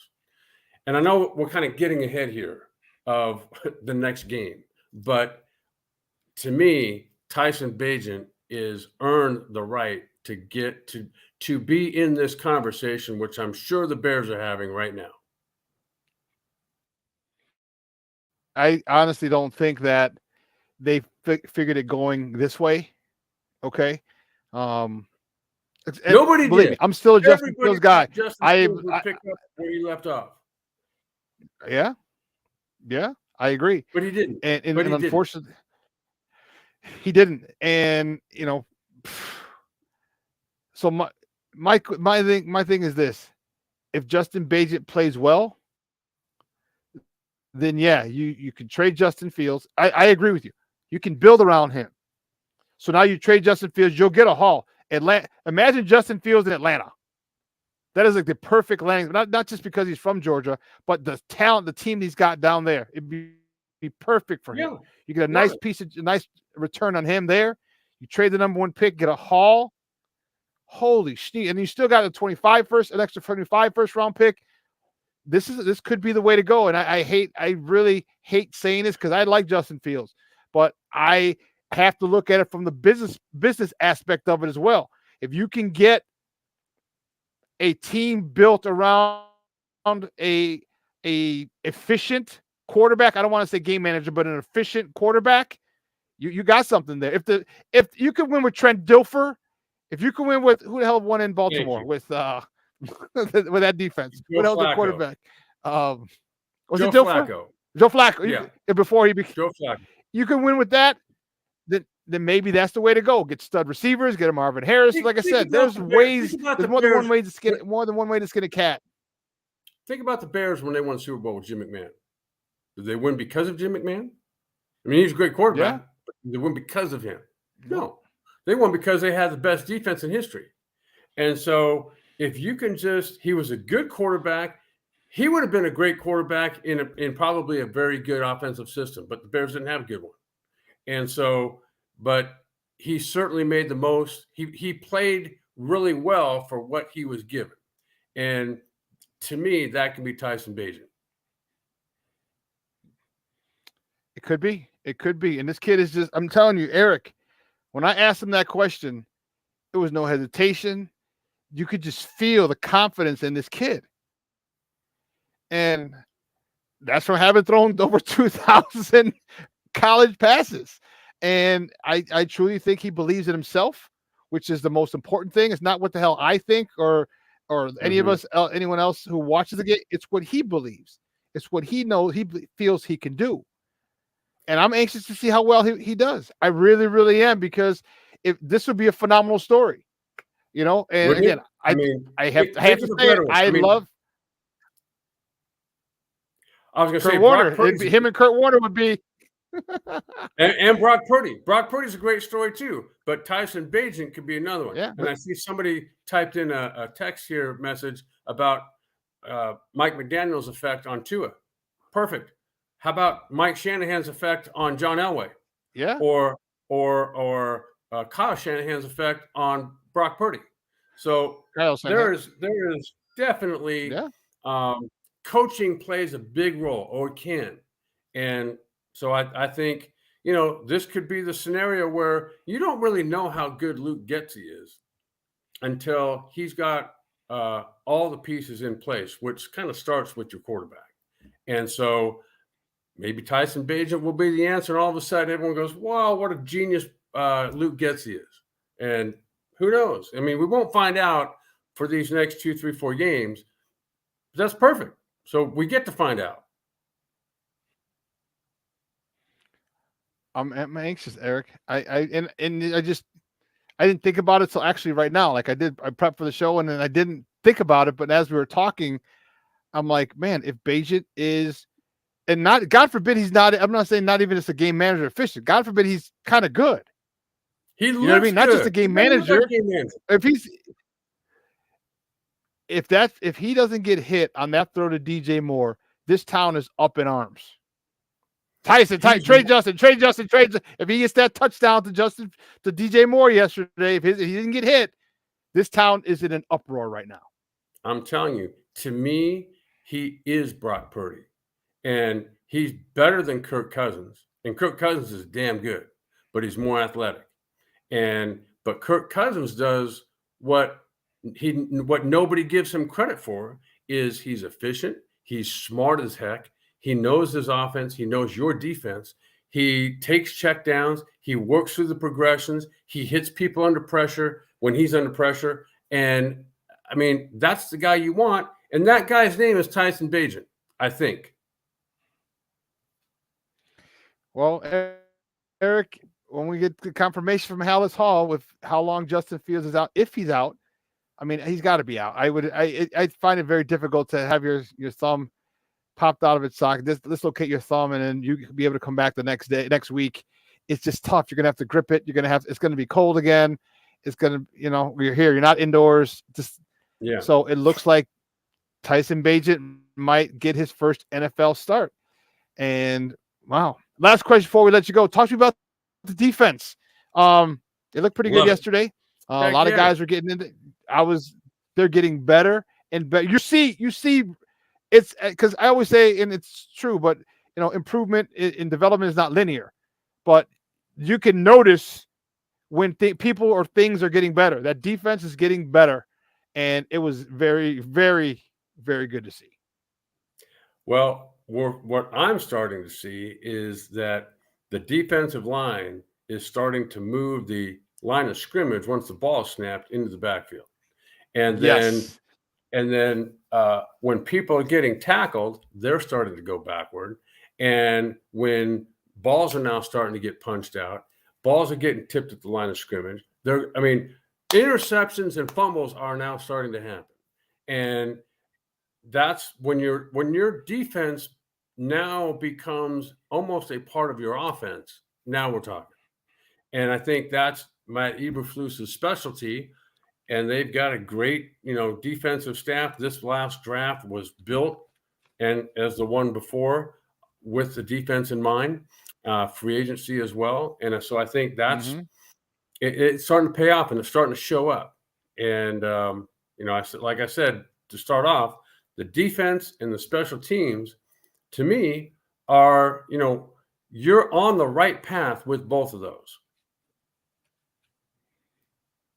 This defense is, and the great part about it is they're young. They are young. You got so many guys. You got a couple veterans there, which is great, which you need. But you got a lot of young guys, the core of this team. I mean, Kyler Gordon, right? Even Jalen Johnson, whether it's now he's 6 down or not, I'm not sure. Tyreek Stevenson, rookie, right? But Terrell Lewis, the other cornerback from Minnesota, the Jaquan Brisker. Obviously, Javon Dexter and Zach Pickens. These guys are young. And you get one or two more veterans, they're going to grow together. As long as they keep progressing and getting better, this defense is going to be very similar. It might look like the Jets defense, and we just need the quarterback on the. I was about to say it's starting to look that way. They're not as deep for sure. They're not quite as sort of polished, gifted athletically just yet. But I think, to me, when you just mentioned the Jets, that's what I wanted to mention. I think they're not quite in that lane yet, but they're moving into it as we speak. So let me ask you this, and this is a big question. Sorry, I said last question, so I lied. If this defense continues to progress, and this defense comes, and it's literally on the path of the New York Jets defense by the end of the season, and where it's unequivocally the strength of this team, do you let Eberflus go, or do you say, hey, listen, you got to get a new offensive coordinator? I don't even know if we need a new offensive coordinator just yet. Let's see what happens over the course of these next several games. And let's see if, with the group that's still there now, if with a different quarterback, if they start progressing, like you said, little by little each week, so that you go, hey, wait a minute, I think we got something here. Not just defensively, not just special teams, but offensively too. And then, like you said, we're in great position in the draft. Great position already. And then with the way that we've seen Ryan Poles maneuver in the draft and acquiring free agents, let's just see. But I think that a lot's going to be over the course of, say, the next 3 or 4 weeks, we're going to learn a lot. I think we are. And if Bagent comes out hot, whoo, you think Chicago Sports Talk is is crazy now. Wait till this guy, God forbid, he win 2 games in a row. Oh, Right. Once he wins the first game, then he's going to be mayor of the city. He'll be mayor of Chicago. If he wins 2 games, they're going to put him up for governor. Look what happened when the Bears That's actually how won crazy game we are. 1 this year. When the Bears won game 1, here we were talking about, oh my God, what a great staff now. You're right. After 1 win, then after 2 wins. And what I look for is the consistency in quarterbacks of their decision-making and how accurate they are with the ball. They don't have to throw the ball 50 yards downfield and hit home run after home run after home run. What they have to do is hit singles and doubles, stand-up singles and doubles. And then every now and then you'll knock one out of the park. That's what you need. And if you combine that with, what we've talked about, the defense that's now starting to create turnovers, get key stops, a special teams that is coming through, a kicker who's perfect on the season, and now the team has proved they can put pressure, block kicks. I guarantee you there's an inventive fake punt coming right around the corner. And so you start combining all those things, and then now you've got a team that just went from somewhere down here to somewhere up here. And with a young team like you just mentioned, a young coaching staff, I think we got something. But we'll see. Well, I'm gonna pump the brakes a minute and just I'd like to wait and see over the course of these next 2-3 games. So probably around Thanksgiving, we'll be able to make a much better assessment. That'll be 3 or 4 games. So, man, wouldn't that make everybody Thanksgiving a whole lot better? Come on. It really would. It really would. Man, because it'll be sad for me, but again, I'm a Bears fan.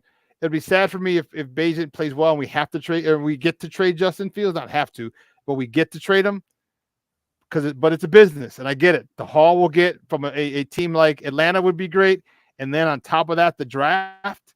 Yeah, that would be. This Bears team will be set up rather nicely. Let's what do they call it? Archive what you just said. The quote you just made. I'll be sad. Let's archive that and play that again next year. Because if what happens is if what I think is going to happen happens, then I think you won't be sad. I think you and the rest of everyone who follows the Bears in the way that we do is going to be very, very happy and pleased. Eric, great stuff as always. Do me a favor, let everyone know where they can find you online. At EK Pass on what used to be called Twitter, but is now X. Great stuff. We will see you next Monday. Thanks, Papa. Have a great day. All right. We'll see you. All righty. Guys, that's Eric Kramer, former Chicago Bears quarterback. Man, got me thinking, man. And you know what? Again, I'm going to say it again. I'm a Justin Fields guy. But if Tyson Bagent runs this offense more efficiently, and you get to trade Justin Fields and the number 1 pick, do you understand the amount of draft capital you will have? Wow. All right, listen, let's take a quick break. All right, let's take a quick break. And on the other side, we'll wrap it up with a bow. Talk a little bit Major League Baseball. ALCS is going on, so don't go anywhere, folks. Keep it locked right here. Shawn and Maya in the morning on Sports Zone Chicago.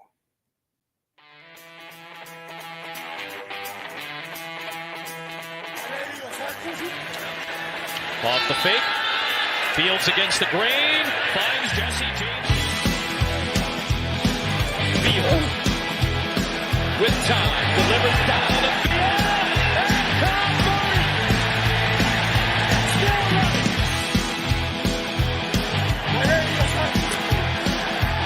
Big one-way. Fields stumbling. Trying to cut it back. Justin Fields making magic happen. There goes Fields. Touchdown.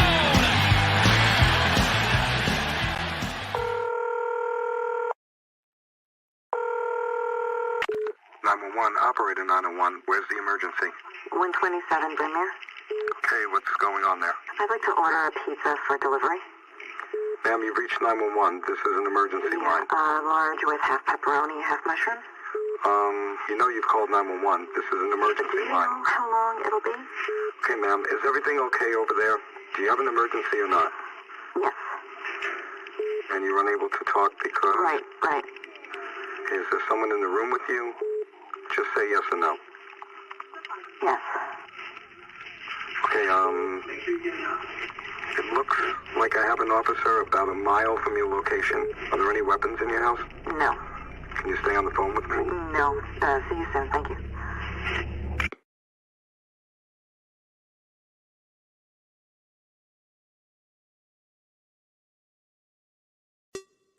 Hey, it's your boy, the SuperBack, Shawn Sierra, and be sure to follow Sports Zone Chicago on all social media platforms, on Facebook, Instagram, and our Roku channel. You can find us at Sports Zone Chicago, and on Twitter, we are at Sports Zone Shy. Also, be sure to download our mobile app so you can take Sports Zone Chicago with you on the go. When I'm flying, I put my helmet on, my visor down, my mask up.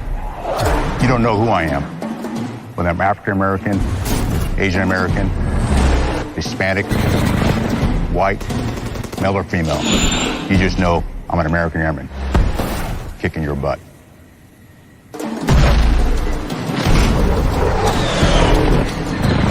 I'm General C.Q. Brown Jr. Come join us.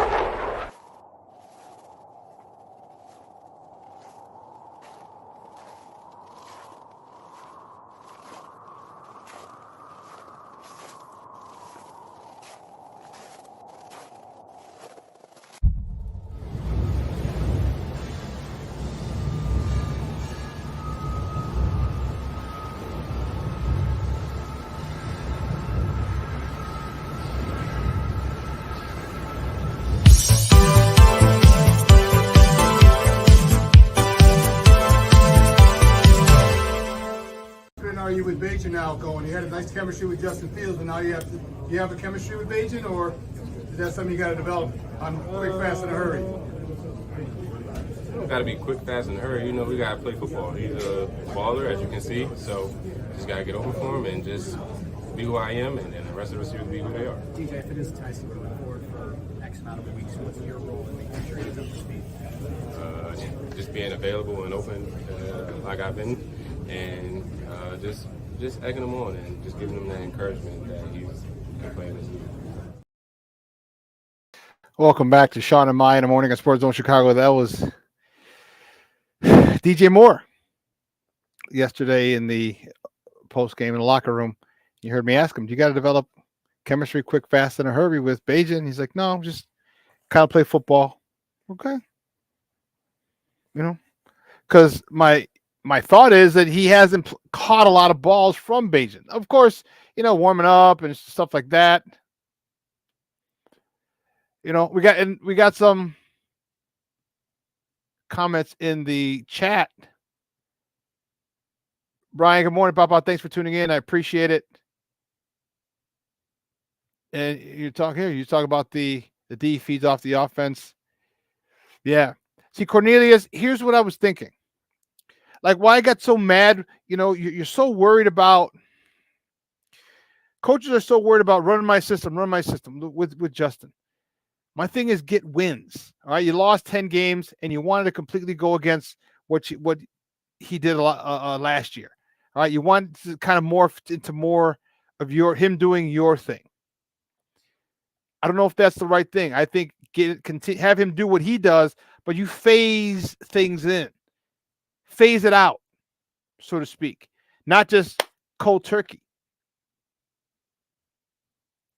Not cold turkey. I think that's the issue. Cornelius, here's the thing. You're right. If he's a competitor, he'll get better. Okay? But you're asking someone who's played this way their whole life and been successful to change that style like that.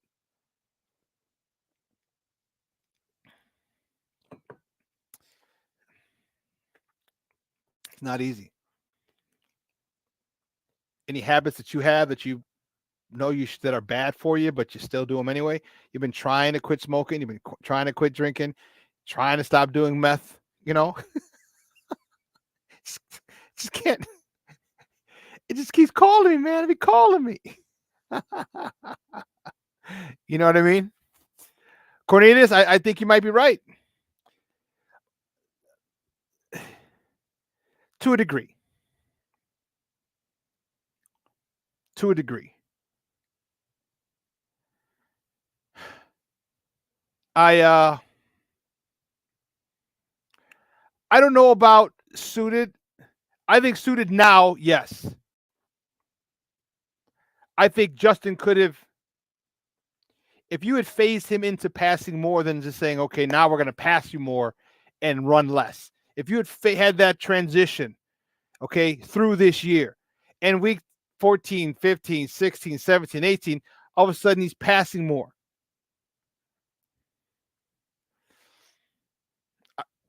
I think, okay. You know, there's a lot that goes on. Sometimes coordinators vibe with a quarterback better. And like everyone said, they didn't draft Fields, so they're not married to him. I like Bajan. I like his confidence, you know. Can he do it? I don't know. Part of me says yes. From a coaching perspective, I can say he might be able to.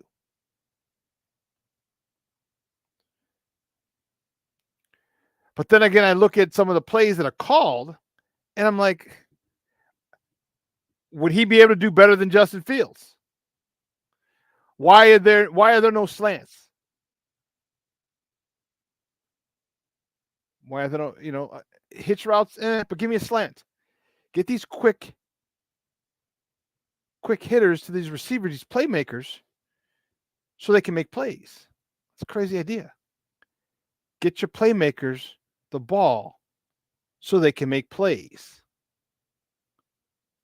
Oh, shh. Don't tell anybody that.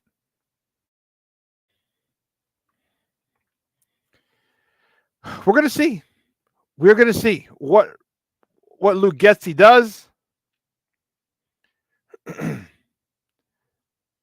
I agree with you. Merle. Merle, thanks for tuning in. I appreciate it. Appreciate it a lot. That's why I say give me some slants.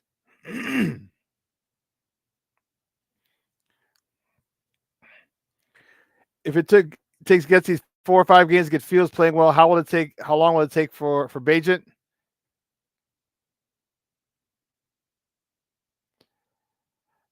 Here's the one thing. I don't know. You can't you have to factor in. You have to. Bajent's thrown over 2,000 college passes. 2,000.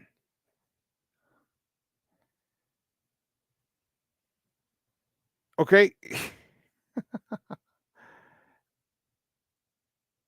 You have to take that into account. I'm looking at it here.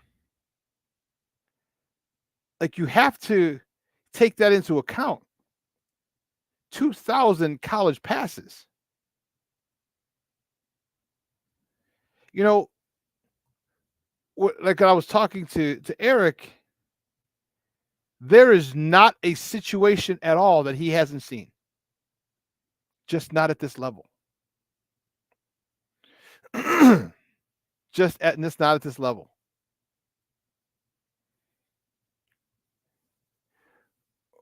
I'm trying to. Here we go. 2,040 passes he's thrown. 2,040. Okay. Looks like he was hurt. He must have got hurt in 2018, 2019, and in 2020, he was 1-0, 13 of 19. So he must have gotten hurt. And then 21 and 22. 2,000. So he only had one game in 2020. So yeah, so basically 4 years. 2,000 passes. His last 2 years, his junior year, he threw 579 attempts. In 2023, he threw 572 attempts.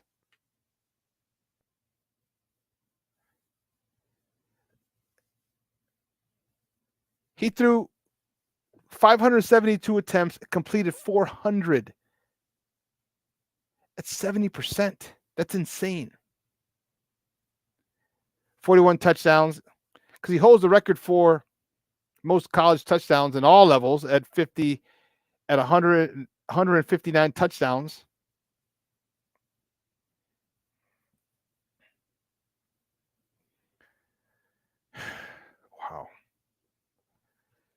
Wow. How things have played out. How they have played out. This kid could be good. This kid could be real good. And him and Getsy could vibe very well. And Junior, this is true. Will suck if the Bears trade Fields. He's going to be coached right and become legendary. The Bears will have egg on their face for having him and underdeveloping him. Yeah, that all valid points. I think he will be developed better somewhere else.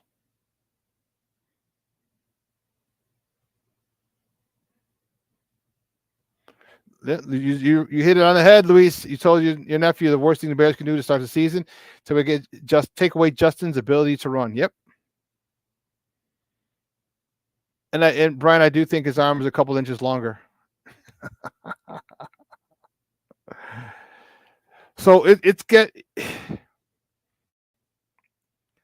I'm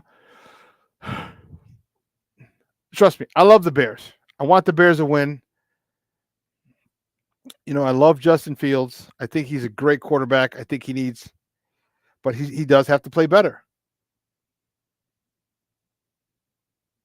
I think he does have to play better. Now he's going to have to watch it from behind or from the sideline and watch Tyson Bagent go to work. All right. I just find it, and we have no official word yet from Hallis Hall,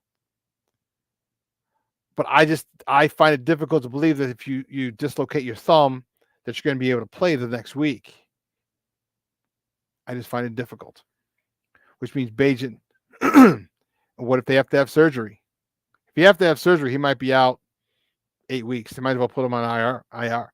They put him on IR. Wow. Minimum 4 games. But not just that. When will he be able to throw after surgery? These are all valid questions that if he needs to have surgery that need to be asked. So we're asking him now. If there's no surgery necessary, just rehabs, well, then how long will his rehab be? How long will it take for him to be able to grip it and rip it? Literally. I don't know. I could see it going both ways. I could see it where Tyson Bagent plays fundamentally sound football. Plays good football, not Tom Brady, not Aaron Rodgers football, good football. Gets the ball, and the Bears can win. And you know what? The Bears decide, hey, we didn't draft Justin Fields. We trade him.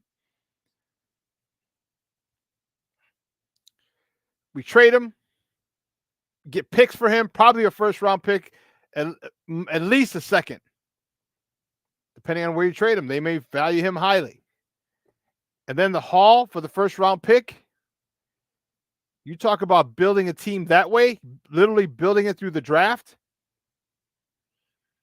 Wow.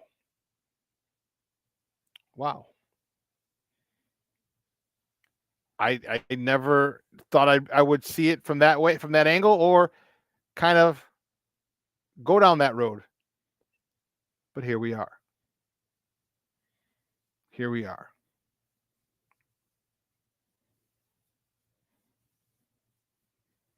Luis, I'm not a pro coach, but obviously the Bears seem to be completely failing.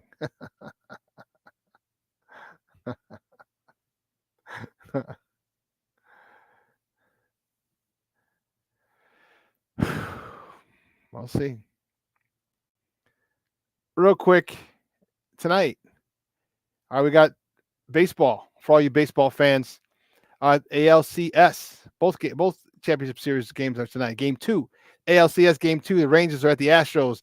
That starts in a little while. 3:37 Central Time. The game's on Fox. Texas won Game 1. They lead the series 1-0. And in the National League Championship Series, the NLCS, that Game 1 is tonight. The Arizona Diamondbacks are at the Philadelphia Phillies. That game is at 7:07 p.m. our time. You can watch the game on TBS. Wow. So if you have some baseball fans, tune in. If you're a Cub fan, you want to look at Schwarber, cool. Go ahead. He's on at 7 o'clock. Abreu, if you're a Sox fan, you want to watch him, he's on at 3:37. So check him out. And then again, the Blackhawks are at Toronto to face the Maple Leafs. The last generational great, Austin Matthews, takes on the new generational great, Connor Bedard, tonight. Puck drop again, 6 p.m. our time on NBC Sports Chicago and 7:20 a.m. on your radio.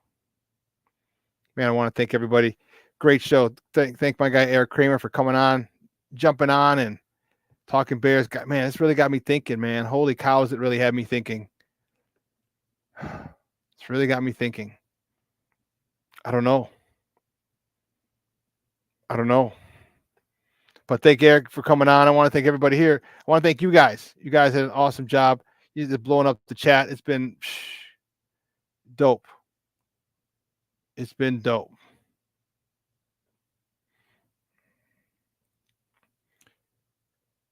Interesting, Brian. Even if Bajan plays lights out, I'll keep Justin at least till the trade deadline next year. Too many things could happen between now and then. Yes, here's the only issue. So you can start negotiating his extension now at the end of this season, at the end of year 3. Okay? If you don't negotiate if you keep him and you don't want to negotiate his contract, there could be some bad blood. Okay? I mean, the Bears have it, and then I see your point. I'm just trying to talk myself through it.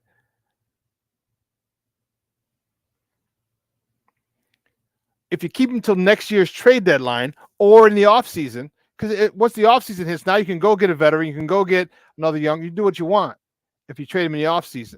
If you trade him before the draft, you might be able to get a first-round pick. Because some people, I think it's probably a second-round pick for Justin because of his inconsistency. But even so, you're adding picks. I mean, Ryan Poles, he's gonna go deal with the team that gives him the most for Justin Fields if it comes to that. But we'll see.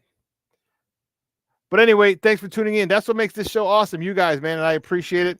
I appreciate all the love and support. But listen, make sure you tune in today later, 12:15 p.m. Second City Sports with Lakina McGee and Sydney Brown. They're going to take you on a 2-hour tour of more Chicago sports talk. And then tonight, all right, What's Up, Cuz? Jason Palmer and the coach Lance C. Irvin from 6 to 8. And then this will be replayed tonight at 4, or this afternoon, 4 to 6, leading right up to What's Up, Cuz? Listen, I'm out of here. I got to go pick up Mom. She's at a CrossFit class. I mean, she got a new outfit. She got a new zip up and a new vest. She's ready to go. So I can't wait to see it. So I got to go grab her. Guys, you have a wonderful day. It's a little cool and dreary, but you know what? Make it productive. The fact that you woke up this morning makes it a great day. And don't you ever, ever, ever, ever, ever. All right. Take for granted the day that your eyes open and you get to live another day. All right. I'm your boy, the SuperBack, Shawn Sierra. Guys, have a phenomenal, phenomenal day. Appreciate the love and support. I am out.